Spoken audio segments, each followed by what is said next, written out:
Bienvenue sur Africa 24 pour cette nouvelle édition du QG News. Au sommaire de l'actualité en République démocratique du Congo, alors que le Premier ministre Augustin Matata Ponyo a donné sa démission conformément à l'accord politique issu du dialogue national.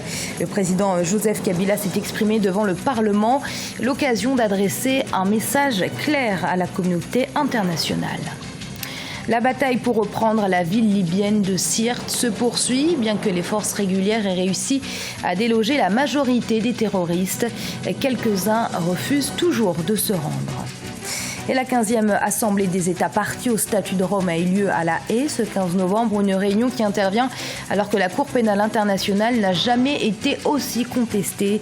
Plusieurs pays ont en effet décidé de se retirer de la juridiction. Alors que les Congolais sont dans l'attente de la nomination d'un nouveau Premier ministre, le président Joseph Kabila s'est adressé au Parlement. C'était ce 15 novembre. Il n'a pas seulement évoqué les conclusions du dialogue national, il a évoqué le bilan de ces années d'administration, mais aussi les défis qui attendent le pays. L'occasion pour le président d'envoyer un message clair à la communauté internationale et de dénoncer son ingérence. Corinne Kamdem.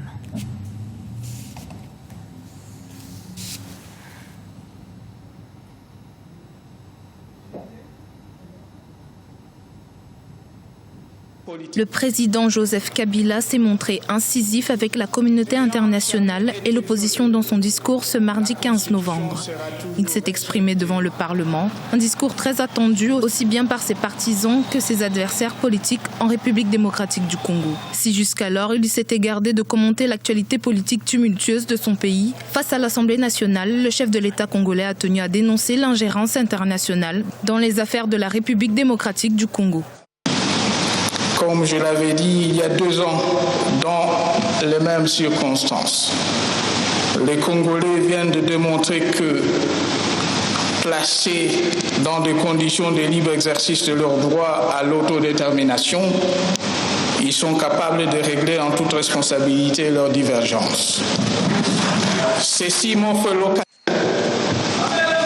de dénoncer à nouveau toute ingérence dans les affaires internes de notre pays. Notre pays qui a droit, comme tout État membre des Nations Unies, au respect de sa souveraineté et de son indépendance politique. Et notre pays n'entend pas transiger là-dessus.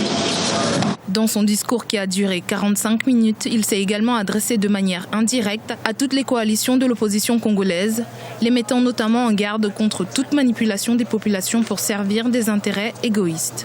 Aucun agenda politique ne saurait donc justifier la violence, moins encore de pertes en vies humaines. Miser pour accéder au pouvoir sur le sang de Congolais et de la destruction méchante de leurs biens publics ou privés est pour le moins moralement condamnable. Communauté internationale, opposants, dialogue international, économie, le président Joseph Kabila a dressé la plupart des pans sensibles de l'actualité du pays. Autre annonce forte, le souhait du président Kabila d'offrir la priorité aux Congolais en matière de sous-traitance dans le secteur minier.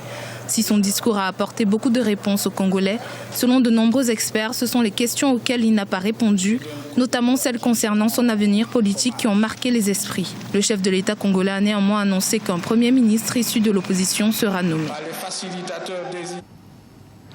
C'est une bataille qui dure depuis plus de 6 mois maintenant, celle menée par les forces libyennes pour reprendre la ville de Sirte, tombée aux mains de Daesh. C'était au printemps 2015. Les forces du gouvernement d'union nationale ont multiplié les victoires les premiers mois, délogeant ainsi la majorité des terroristes. Seuls quelques-uns persistent encore, encerclés par les forces régulières. Ils refusent toujours de capituler. Zahra Mohamed Moutiouf. Le 12 mai 2016, le gouvernement d'union nationale annonçait le début de la bataille de Sirte. ville libyenne située sur les bords de la Méditerranée, à 450 km à l'est de la capitale Tripoli. Les premières semaines sont prometteuses. Les forces reprennent la majeure partie de cette cité conquise en juin 2015 par l'État islamique qui, en s'implantant en Libye, cherche à étendre son influence sur l'ensemble de l'Afrique du Nord. Mais 6 mois après le début de cette offensive, la bataille est encore loin d'être gagnée. Toute la difficulté, c'est de pouvoir éliminer, en tout cas réduire le poids des milices qui compliquent sérieusement encore la situation en Libye par rapport au processus de pacification avec l'arrivée du nouveau gouvernement d'union nationale. Il y a des divisions qui persistent, il y a des négociations dans les coulisses, mais en tout cas, Sirte reste le lieu géométrique du pouvoir de nuisance de Daesh, et tôt ou tard, de toute façon, cette résistance, on va en arriver au bout. La guerre contre Daesh s'enlise mois après mois.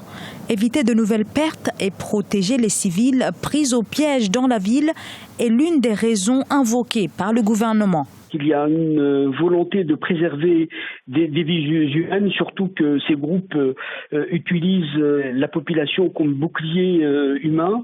Cette lenteur n'est qu'une phase, un processus qui va passer parce que, au fond, ce groupe va être anéanti, quelles que soient les conditions, les rapports de force, les bombardements aériens et puis les combats au sol vont terrasser en tout cas ces groupes.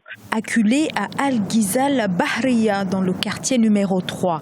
L'État islamique refuse toujours de capituler malgré le siège. Mercredi, les forces loyalistes ont annoncé la reprise des frappes aériennes après plus d'une semaine d'arrêt.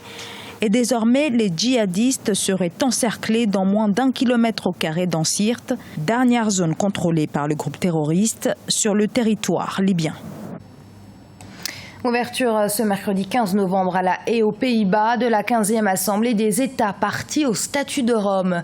Cet accord, une fois signé et ratifié, place un État sous la juridiction de la CPI, la Cour pénale internationale. Pourtant, de nombreux pays, notamment issus du continent africain, ont choisi de se retirer de cette juridiction qu'ils jugent trop partiale. Mariam Adramé. Ce pourrait être la dernière fois que les 124 États se rassemblent à la Cour pénale internationale de La Haye. Après les départs en chaîne annoncés du Burundi, de l'Afrique du Sud et de la Gambie, ces pays reprochent à la CPI d'être l'objet de tentatives d'instrumentalisation politique et diplomatique. Les décisions de retrait sont aussi motivées par toutes les critiques dont fait l'objet la Cour pénale internationale et plus particulièrement le bureau du procureur et donc la procureure Bensouda dans le cadre de la gestion des différentes procédures. S'il fallait véritablement promouvoir la justice, elle doit passer dans tous les camps, elle doit passer de manière impartiale et ne pas donner le sentiment d'une lecture politique et partisane. Et dont observer que des crimes contre l'humanité, il n'y en a pas qu'en Afrique, il y en a aussi à travers le monde. Et malheureusement, la voix beaucoup se focaliser sur l'Afrique et toujours de manière partisane. Donc ça dresse nécessairement et ça laisse nécessairement un sentiment de discrédit. Et je pense que c'est d'ailleurs ce qui a dû motiver un certain nombre de ces États. Les défenseurs de la CPI, quant à eux, ne lâchent pas prise. Pour ces derniers, le droit est respecté. Et même en quittant la Cour pénale internationale, ces pays ne sont pas à l'abri de poursuites. Ils ont sans doute compris qu'en réalité, le départ de la Cour pénale internationale aujourd'hui ne règle rien, ne change rien, puisque, comme vous le savez, il y a 3 modes de saisine de la Cour pénale. Donc la Cour pénale peut s'autosaisir, elle peut être saisie par les États partis, elle peut être saisie par le Conseil de sécurité. Si ces États-là partaient de la Cour pénale aujourd'hui, les dirigeants peuvent toujours être poursuivis, soit par une saisine du Conseil de sécurité, soit par une autosaisine de la Cour pénale elle-même. Donc la démarche de partir de la Cour pénale aujourd'hui, elle est superfétatoire. Ces États ont simplement compris. Les 124 États membres de la CPI ont jusqu'au 24 novembre pour faire le bilan annuel des activités de la Cour et évoquer les perspectives d'avenir de la justice internationale. Mais cette année, avec les départs annoncés du Burundi, de l'Afrique du Sud et de la Gambie, l'avenir est en demi-teinte et rien ne dit que les départs vont s'arrêter à ces 3 pays. Près de 180 responsables, chefs d'État et ministres des pays signataires de l'accord de Paris se sont exprimés successivement à la tribune de la conférence mondiale sur le climat qui se tient actuellement, rappelons-le, à Marrakech, au Maroc. Les discours des représentants des États africains étaient très attendus. L'Afrique, continent le moins pollueur, est pourtant celui qui pâtit le plus des conséquences du réchauffement climatique. Cette 22e conférence internationale consacrée aux questions environnementales devrait permettre de trouver des réponses concrètes. C'est Gladys Mamba, Gradiela Tchakounte. Réunion de haut niveau en marge de la COP22 à Marrakech, au Maroc. La Ville Rouge accueille les 15 et 16 novembre 2016 près de 180 chefs d'État et ministres des pays signataires de l'accord de Paris sur le climat lors de la COP21. Une rencontre tenue en marge de la conférence internationale COP22 ouverte depuis le 7 novembre pour lutter contre le réchauffement climatique planétaire. Pour la COP, il y a deux mentions. Il y a la mention diminuer les émissions de gaz à effet de serre et deuxième mention, s'adapter aux conséquences des changements climatiques. Et là, il s'agit purement de voir que les Africains puissent exiger effectivement beaucoup de choses par rapport aux questions d'agriculture, par exemple. Aujourd'hui, les activités agricoles en Afrique sont beaucoup affectées par le changement climatique. La COP22, c'est l'occasion de mettre au cœur des négociations la question de l'adaptation de l'agriculture au changement climatique pour une trentaine de pays du continent africain.